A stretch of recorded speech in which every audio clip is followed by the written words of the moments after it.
Bible తరగతి కూడా వచ్చినటువంటి సహోదరి సహోదరులందరికీ ప్రభువైనటువంటి యేసుక్రీస్తు పేట పేరు పైన వందనాలు తెలియజేస్తూ ఉన్నాను.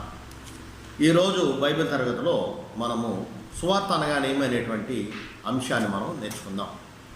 యేసుక్రీస్తు వారు మత్తయి సువార్త 28వ అధ్యాయము 18 నుంచి 20 వచనముల్లోనూ, మార్కు సువార్త 16వ అధ్యాయము 15-16 వచనముల్లోనూ మీరు సర్వలోకానికి వెళ్ళి సర్వసృష్టికి సువార్త ప్రకటించండి, పరలోకమందును భూమి మీదను నాకు సర్వాధికారం ఇవ్వబడింది అని యేసుక్రీస్తు వారు తెలియజేసి ఉన్నారు. Go in to the all world and preach the gospel to every creation.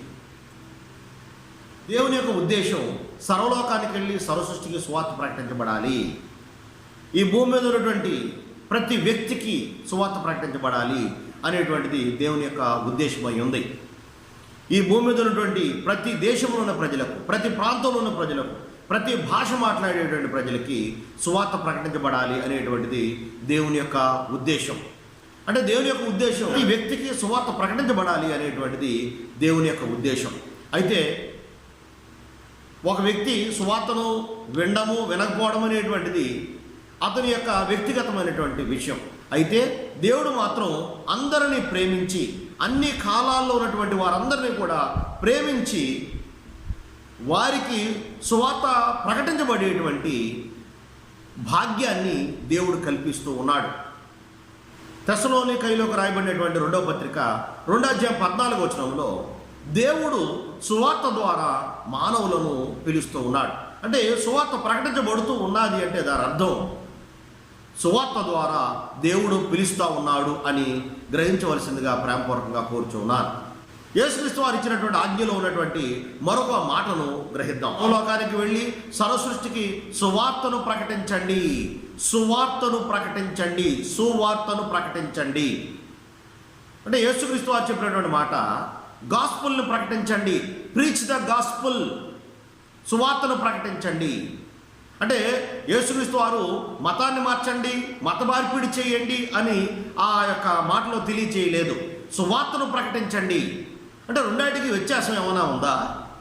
మీకు వచ్చిన ఉదాహరణ మీకు తెలియజేస్తాను. నా యొక్క పర్సనల్ లైఫ్లో లేకపోతే పర్సనల్ ఎవాంజలిజం వర్క్లో నేను ఎదుర్కొన్నటువంటి ఒక సంఘటన మీకు తెలియజేస్తాను. నాకు పరిచయమైనటువంటి ఒక భార్యాభర్తలు ఇరువురు మా స్థానిక సంఘానికి రావడం ప్రారంభించారు. వారు కొన్ని సంవత్సరాలుగా మా స్థానిక సంఘానికి వారు వస్తూ ఉన్నారు. నేను వారికి సువార్త ప్రకటిస్తూ ఉన్నాను. అయితే వారు రక్షించబడలేదు. అయితే ఒక రోజునాడు కొన్ని సంవత్సరాల తర్వాత నేను వారిని అడిగాను, ఏమంటే మీకు నేను సువార్త ప్రకటిస్తూ ఉన్నాను, మరి మీరు రక్షించబడలేదేమిటి అని అడిగాను. అప్పుడు వారు చెప్పినటువంటి సమాధానం ఏమిటంటే, ఏమండి మేము ఎప్పుడైతే మీ యొక్క స్థానిక సంఘానికి రావడం ప్రారంభించామో అప్పుడే మేము క్రైస్తవ్యాన్ని స్వీకరించాము, క్రైస్తవ మతంలోనికి మేము వచ్చేసాము అని వారు తెలియజేసి ఉన్నారు. అప్పుడు మరలా నేను వారికి సువార్త అంటే ఏమిటి, సువార్తలో ఉన్నటువంటి విషయాలన్నీ నేను బోధించగా వారు కొంతకాలానికి వారు రక్షించబడ్డారు. కాబట్టి ఈ ఉదాహరణ ద్వారా మీరు నేర్చుకోవాల్సినటువంటి విషయం ఏమిటంటే, యేసుక్రీస్తు వారు సువార్త ప్రకటించి మానవులను రక్షించమని తెలియజేశారు తప్ప మత మార్పిడి చేయండి, క్రైస్తవ్యాన్ని స్వీకరించేటట్టు చేయండి అని యేసుక్రీస్తు వారు అక్కడ తెలియచేయలేదు. సువార్త ప్రకటించండి, సువార్త ప్రకటించండి. సువార్త, గాస్పుల్, సువార్త అనగా అర్థం ఏమిటంటే అండి, శుభవార్త, మంచి వార్త, గుడ్ న్యూస్, గాస్పెల్. ఇది ఎలాగో శుభవార్త అవుతుంది, ఎలాగో మంచి వార్త అవుతుంది? ఉదాహరణకి ఎవరైనా ఇంటికి మనం వెళ్ళామనుకోండి, వాళ్ళు ఓ ప్రశ్న వేస్తారు, ఏమండి ఇలా వచ్చారు ఏమిటండి, ఏమన్నా శుభకార్యమా, పెళ్లి కుదిరిందా, ఏమన్నా బిడ్డకు జన్మనిచ్చారా, ఇల్లు కట్టుకుంటున్నారా, గృహప్రవేశమా, ఇలా వాళ్ళు ఏమైనా శుభకార్యం అండి అని మానవులు అడుగుతూ ఉంటారు. లేకపోతే కొన్ని సందర్భాల్లో ఇలాగ కూడా ప్రకటించడం జరుగుతూ ఉంటుంది. ఎలాగంటే ఎక్కడైనా ధరలు తగ్గినాయి అనుకోండి, పలానా చోట తక్కువ ధరలకు లభిస్తూ ఉన్నాయి, శుభవార్త, 1+1 ఆఫర్ ఇస్తూ ఉన్నారు, శుభవార్త అని తెలియజేస్తూ ఉంటారు. ప్రస్తుత సందర్భంలో మనం ఒక విషయాన్ని కూడా గమనిద్దాం. ప్రస్తుతం అందరం కూడా కరోనా వైరస్తో బాధపడుతూ ఉన్నారు, అందరూ ప్రాణభయంతో బ్రతుకుతూ ఉన్నారు. ఈ సమయంలో ఎప్పుడు ఈ కరోనా వైరస్కి మెడిసిన్ కనిపెడతారా అని, ఎప్పుడు ఈ కరోనా వైరస్కి మందు కనిపెడతారా అని మానవులందరూ ఎదురు చూస్తూ ఉన్నారు.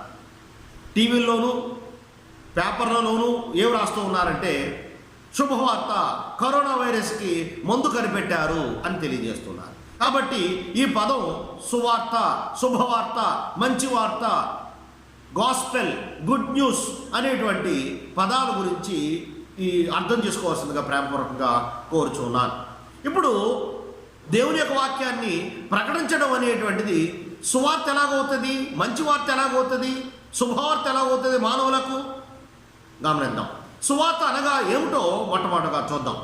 1వ పాయింట్, దేవుని గురించి తెలియజేయడమే సువార్త అయ్యున్నది. అపోస్తలుల గారి గ్రంథము 14వ అధ్యాయము 15వ వచనం,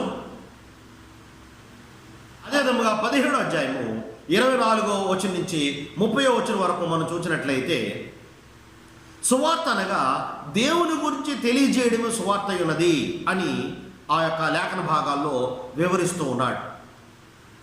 దేవుని గురించి మానవులకు తెలియజేయడము మానవులకు సువార్త అయ్యున్నది. ఇప్పుడు దేవుని గురించి మానవులకు తెలియజేయడం అనేటువంటిది మానవులకు సువార్త ఎలాగవుతుంది? ఒకసారి ఆ లేఖన భాగాలు మనం చదువుదాం. అపోస్తలుల కార్యగ్రంథము 14వ అధ్యాయము 15వ వచనం, అయ్యలారా, మీరు ఎందుకు ఇలాగ చేయుచున్నారు? మేము కూడా మీ స్వభావం వంటి స్వభావం గల నరులమే. మీరు ఈ వ్యర్థమైన వాటిని విడిచిపెట్టి ఆకాశమును, భూమిని, సముద్రమును, వాటిలో ఉండు సమస్తమును సృజించిన జీవముగల దేవుని వైపు తిరగవలెనని మీకు సువార్త ప్రకటించుచున్నాము.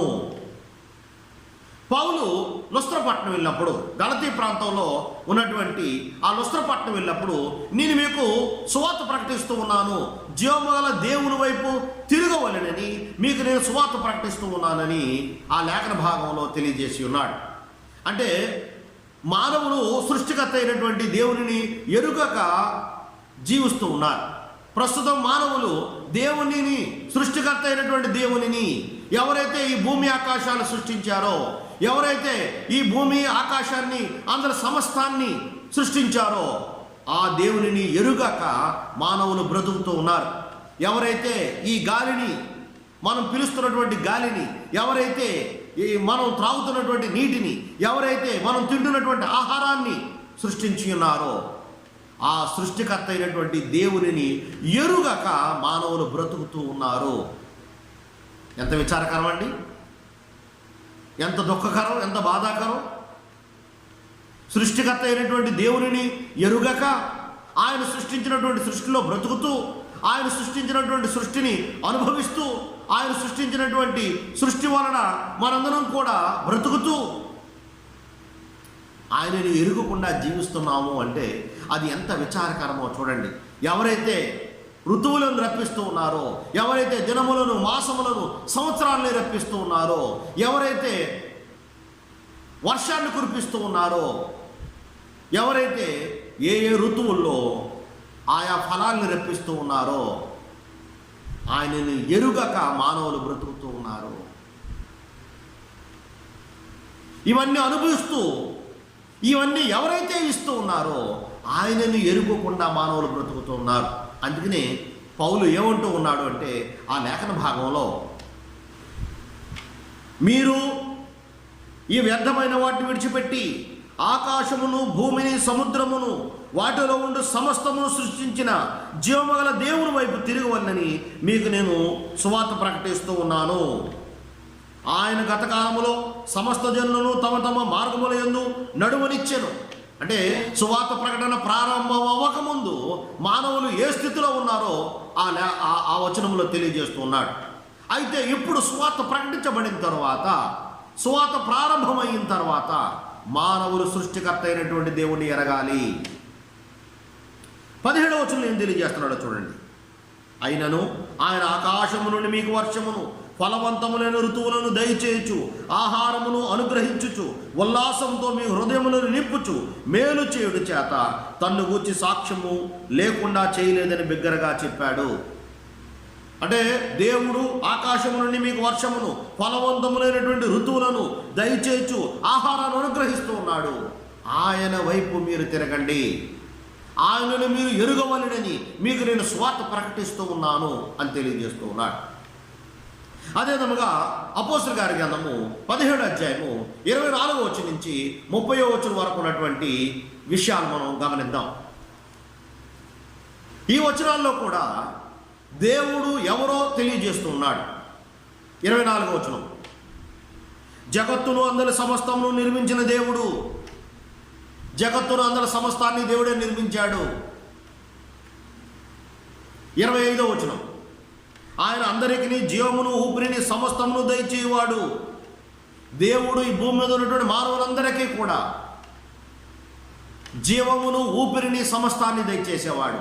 అంటే ఇంతవరకు కూడా మనం ఏమి నేర్చుకున్నామంటే దేవుడు సృష్టికర్త అని నేర్చుకుని ఉన్నాం. ఇక్కడ మరిన్ని సంగతులు మనం నేర్చుకుంటూ ఉన్నాం. దేవుడు సృష్టికర్త మాత్రమే కాదు, దేవుడు నీ సృష్టికర్త, నిన్ను సృష్టించినటువంటి సృష్టికర్త, నీకు ఈ శరీరాన్ని సృష్టించిన సృష్టికర్త, ఈ శరీరమును ప్రతి అంతరంద్రియమును సృష్టించినటువంటి సృష్టికర్త ఆయన. అది మాత్రమే కాదు, నువ్వు బ్రతుకుతున్నావు, జీవిస్తున్నావు, చలిస్తున్నావు, ఉనికి కలిగి ఉన్నావు, ఆయుష్ని కలిగి ఉన్నావు, దినములు, మాసములు, సంవత్సరాలని కలిగి ఉన్నావు అంటే అది దేవుని వల్లనే. ఆ దేవుణ్ణి ఎరుగవలెనని మీకు నేను సువార్త ప్రకటిస్తున్నాను అని పౌలు తెలియజేస్తూ ఉన్నాడు. మరిన్ని వచనాలు చదువుతామండి.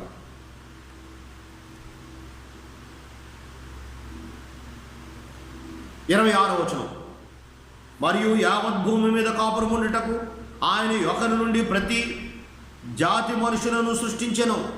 ఈ భూమి మీద ఉన్నటువంటి మానవులందరూ కూడా దేవుని చేత సృష్టించబడినటువంటి వారే. ఈ భూమి మీద ఉన్నటువంటి మానవులందరూ కూడా ఒక్క దంపతుల్లో నుంచే ఈ భూమి మీద ఉన్న మానవులందరూ కూడా వచ్చి ఉన్నారు. అంటే ఈ భూమి మీద ఉన్న మానవులందరూ కూడా ఎలాగ సృష్టించబడ్డారో, ఎలాగ వచ్చారో, ఎలాగ విస్తరించారో తెలియజేస్తూ ఉన్నాడు. అదేవిధంగా 28వ వచనం, మనం ఆయనందు బ్రతుకుచున్నాము, చలించుచున్నాము, ఉనికి కలిగి ఉన్నాము, అటువలే మనము ఆయన యొక్క సంతానము. 29వ వచనం, కాబట్టి మనము దేవుని సంతానమై ఉండి మనము దేవుని సంతానము అనేటువంటి విషయాన్ని తెలియజేస్తున్నాడు. అంటే ఇప్పుడు ఇంతవరకు మనం ఏం నేర్చుకున్నాం అంటే దేవుడు సృష్టికర్త అని నేర్చుకున్నాము. అదేవిధముగా దేవుడు నీ సృష్టికర్త అని నేర్చుకున్నాము. అదేవిధముగా ఇంకా ఏం తెలియజేస్తున్నాడంటే అండి, మనము దేవుని యొక్క సంతానము, అంటే మనము దేవుని యొక్క బిడ్డలం, దేవుడు మనకు తండ్రి. అంటే సువార్త ద్వారా మానవులైనటువంటి మనము ఏమి ఎరుగుతున్నామంటే అండి, దేవుని సృష్టికర్త అయినటువంటి దేవుణ్ణి మనం తెలుసుకుంటూ ఉన్నాము. అదేవిధంగా నన్ను సృష్టించినటువంటి దేవుణ్ణి నేను తెలుసుకుంటూ ఉన్నాను, నా తండ్రిని నేను తెలుసుకుంటూ ఉన్నాను. కాబట్టి మానవులకు దేవుని గురించి ప్రకటించబడ్డం అనేటువంటిది సువార్త అయ్యున్నది. ఎందువల్లంటే సువార్త ప్రకటన ద్వారా మానవులు తమ సృష్టికర్తను, తమ తండ్రిని, ఈ భూమి ఆకాశాలు సృష్టించినటువంటి సృష్టికర్తను ఎరిగేటువంటి అవకాశం సువార్త ద్వారా కలుగుతుంది. కాబట్టి మొట్టమొదటి పాయింట్లో మనం నేర్చుకున్నది ఏమిటంటే అండి, దేవుని గురించి మానవులకు తెలియజేయడం అనేటువంటిది సువార్త అయ్యున్నది. రెండో పాయింట్, యేసుక్రీస్తు వారిని గురించి, యేసుక్రీస్తు వారి యొక్క మరణము, సమాధి, పునరుద్ధానాన్ని గురించి తెలియజేయడము సువార్త అయ్యున్నది. 1 కొరింథీ పత్రిక 15వ అధ్యాయము 1-4 వచనములలో తెలియజేస్తూ ఉన్నాడు. యేసుక్రీస్తు వారిని గురించి, ఆయన యొక్క మరణమును గురించి, సమాధిని గురించి, పునరుద్ధానమును గురించి తెలియజేయడం అనేటువంటిది ఎలాగ సువార్త అయ్యున్నది? ఎలాగ సువార్త అయ్యున్నదంటే, మానవులను దేవుడు సృష్టించి ఉన్నాడు. మానవులను సృష్టించిన తర్వాత మానవులు పాపులైపోయి ఉన్నారు. ఏ భేదము లేదు, అందరూ పాపము చేసి ఉన్నారు. రోమాపత్రిక 3:23 వచనంలో మానవులైన మనందరం కూడా పాపము చేసినటువంటి వారమై ఉన్నాము.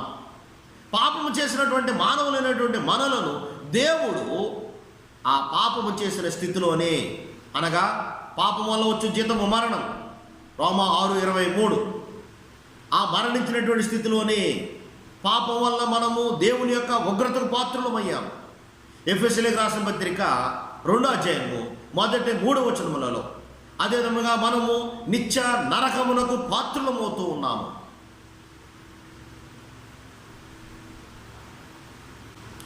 దేవుడు మనలను ఆ స్థితిలోనే విడిచిపెట్టేయలేదు. పాపము చేసినటువంటి మానవులందరినీ రక్షించడానికి దేవుడు యేసుక్రీస్తుని ఏర్పాటు చేసి ఉన్నాడు. ప్రియమైన సహోదరి సహోదరులారా, ఇక్కడ ఈ విషయాన్ని గమనించండి. మానవులను రక్షించడానికి దేవుడు చేసినటువంటి ఏర్పాటు యేసుక్రీస్తు వారు. 1 పేతురు పత్రిక 1వ అధ్యాయము 19-20 వచనములు.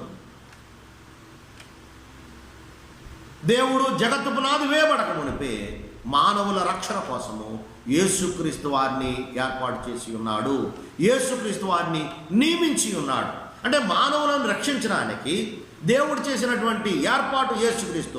ఇక ఏ మానవుని, ఏ వ్యక్తిని, ఈ భూమి మీద ఉన్నటువంటి ఏ మానవుణ్ణి దేవుడు మానవులను రక్షించడానికి ఏర్పాటు చేయలేదు. కేవలము యేసుక్రీస్తు వారిని మాత్రమే దేవుడు ఏర్పాటు చేసి ఉన్నాడు. అంటే యేసుక్రీస్తు వారిని ఏర్పాటు చేశాడనడానికి మరికొన్ని వచనాలు ఏమిటంటే అండి, ఆదికాండం 3వ అధ్యాయము 15వ వచనంలో మనం చూసినట్లయితే ఆ వచనాన్ని బట్టి మానవులను రక్షించడానికి దేవుడు యేసుక్రీస్తు వారిని ఏర్పాటు చేసి ఉన్నాడు అని మనం చూడగలం. అది మాత్రమే కాదు, పాత నిబంధనలో ఉన్నటువంటి అనేక వచనాలలో యేసుక్రీస్తు వారిని దేవుడు మానవులను రక్షించడానికి ఏర్పాటు చేసి ఉన్నాడు అని మనం గమనించగలం.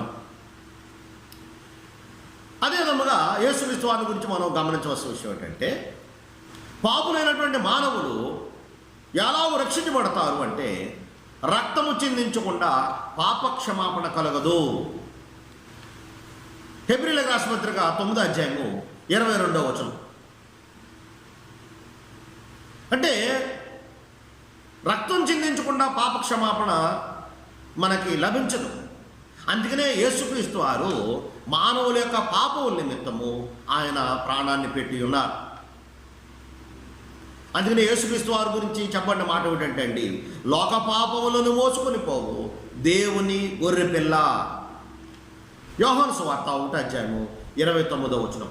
అంటే యేసుక్రీస్తు వారు ఈ సర్వలోక పాపముల నిమిత్తము ఆయన రక్తాన్ని చిందించి ఉన్నారు. మానవులందరి పాపముల నిమిత్తము ఆయన తన ప్రాణమును పెట్టి ఉన్నారు. మానవులందరి పాపముల యొక్క దోష శిక్షకు బదులుగా, అంటే మానవులు పాపము చేసినందుకు మానవులే పాపాన్ని భరించాలి, మానవులే తమ యొక్క పాపం నిమిత్తము దోష శిక్షను అనుభవించాలి. అయితే యేసుక్రీస్తు వారు మానవులందరికీ బదులుగా, మీకు నాకు బదులుగా యేసుక్రీస్తు వారు రక్తాన్ని చిందించి ఉన్నారు. అంటే యేసుక్రీస్తు వారు వచ్చి రక్తాన్ని చిందిస్తారు, సర్వలోక పాపం నిమిత్తము ఆయన రక్తాన్ని చిందిస్తారు అని యెషయా గ్రంథం 53వ అధ్యాయంలో, అదేవిధంగా అనేక పాత నిబంధన వచనాల్లో ప్రవచించబడింది. యేసుక్రీస్తు వారు ఈ భూలోకానికి వచ్చి సర్వలోక పాపం నిమిత్తము ఆయన రక్తాన్ని చిందించి ఉన్నారు. మత్తయి సువార్త 20వ అధ్యాయము 28వ వచనం. ఆ వచనంలో యేసుక్రీస్తు వారు ఎందుకు వచ్చి ఉన్నారో తెలియజేస్తున్నారు.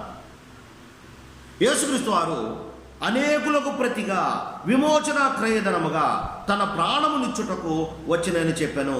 యేసుక్రీస్తు వారు అనేకులకు ప్రతిగా, అనేకులకు బదులుగా, విమోచన క్రయధనముగా, మానవులను విమోచించడానికి తన రక్తాన్ని క్రయధనముగా, తన రక్తాన్ని వెలగా యేసుక్రీస్తు వారు చెల్లించి ఉన్నారు.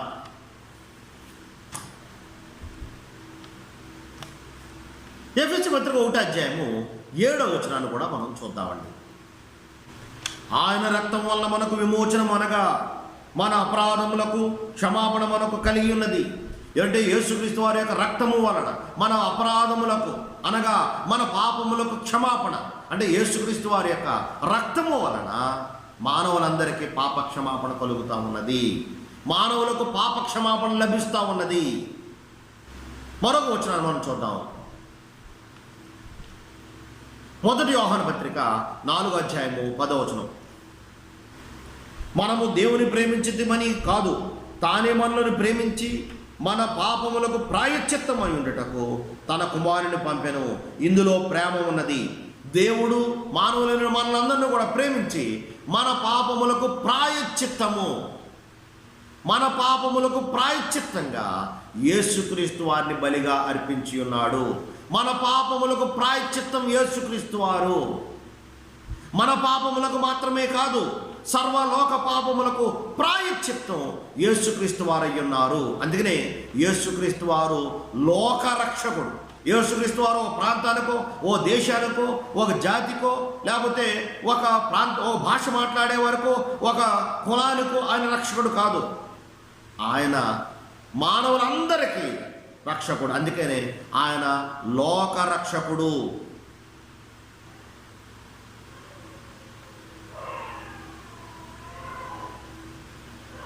మొదటి యోహాను పత్రిక 4:14 తెలియజేస్తూ ఉన్నాడు. కాబట్టి ప్రియమైనటువంటి సహోదరులారా, యేసుక్రీస్తు వారి యొక్క రక్తం వలన మనకి పాపక్షమాపణ కలుగుతూ ఉన్నది.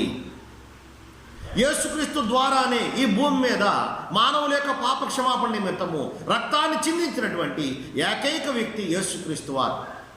ఈ భూమి మీద మానవుల పాపక్షమాపణ నిమిత్తము ఏ మానవుడు రక్తాన్ని చిందించలేదు, ఏ వ్యక్తి రక్తాన్ని చిందించలేదు.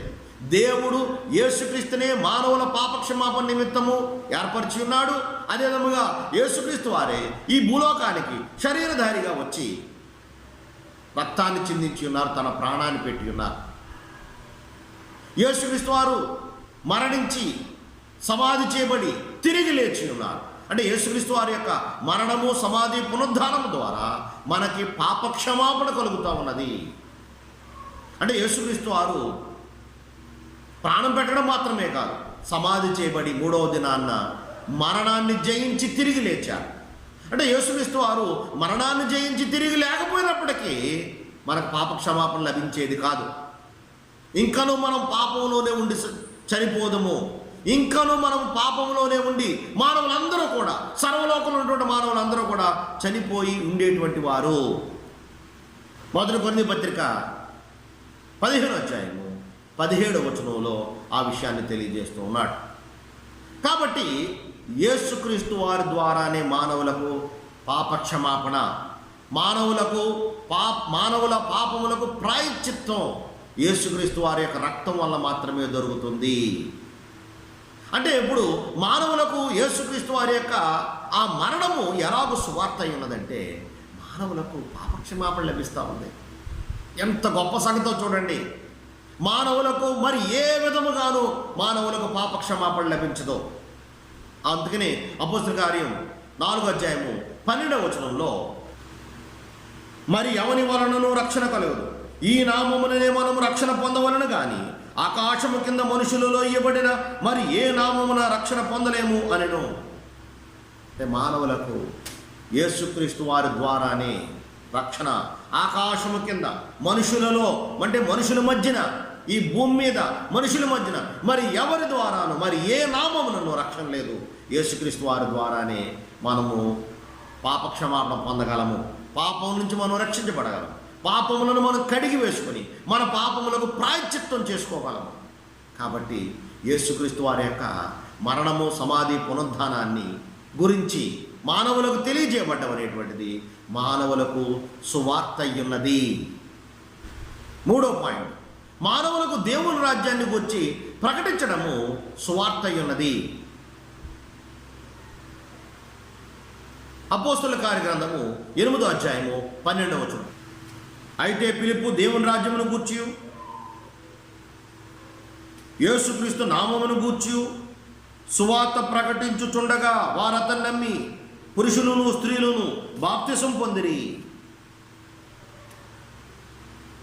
దేవుని రాజ్యాన్ని గురించి మానవులకు ప్రకటించడం అనేటువంటిది సువార్త అయ్యున్నది. దేవుని రాజ్యము అనగా దేవుని యొక్క పరిపాలన. దేవుని ఎరగనటువంటి జనులందరూ కూడా, పాపులైనటువంటి మానవులందరూ కూడా సాతాను యొక్క రాజ్యములో ఉన్నారు, సాతాను చేత పరిపాలించబడుతూ ఉన్నారు.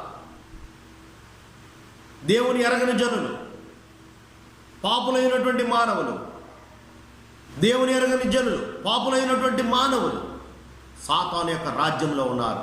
సాతాను చేత పరిపాలించబడుతూ ఉన్నారు. సాతాను చేత పరిపాలించబడుతూ ఉన్నారు కాబట్టే మానవులు పాపము చేత బాధపడుతూ ఉన్నారు. ప్రస్తుతం మానవుల గురించి ఆలోచన చేయండి. సాతాను చేత పరిపాలించబడుతున్నారు కాబట్టి మానవుల మధ్యన ఇన్ని పాప సంబంధమైనటువంటి కార్యాలు జరుగుతున్నవి. అసూయ, ద్వేషములు, కలహములు, జారత్వము, వ్యభిచారము, అల్లరితో కూడినటువంటి ఆటపాటలు, నరహత్య, క్రోధములు, ఇవన్నీ కూడా మానవుల మధ్యన జరుగుతూ ఉన్నవి. ప్రస్తుతం మానవుల పరిస్థితుల గురించి ఆలోచన చేయండి. మానవులు పాపంలో బ్రతుకుతున్నారు, పాపంలో జీవిస్తూ ఉన్నారు, అల్లరితో కూడినటువంటి ఆటపాటలతో నిండిపోయి ఉన్నారు. ఈ సమాజం అల్లరితో కూడినటువంటి ఆటపాటలతో నిండిపోయి మానవులు వెచ్చలవిడిగా జీవిస్తూ ఉన్నారు. వావి వరసలు లేకుండా బ్రతుకుతూ ఉన్నారు. మానవుల యొక్క వస్త్రధారణ చాలా అశ్లీలముగా మానవులు తయారవుతూ ఉన్నారు. దేహాన్ని కప్పుకోవాల్సినటువంటి మానవులు ఆ దేహాన్ని కనపరుచుకుంటూ ఈ సమాజంలో బ్రతుకుతూ ఉన్నారు. అది మాత్రమే కాదు, మానవుల యొక్క కుటుంబ వ్యవస్థ పతనమైపోయింది. విడాకులు పెరిగిపోయింది, బహుభార్యత్వం పెరిగిపోయింది. మానవులో పవిత్రత లేదు, పరిశుద్ధత లేదు, మానవులు పతనమైపోయారు.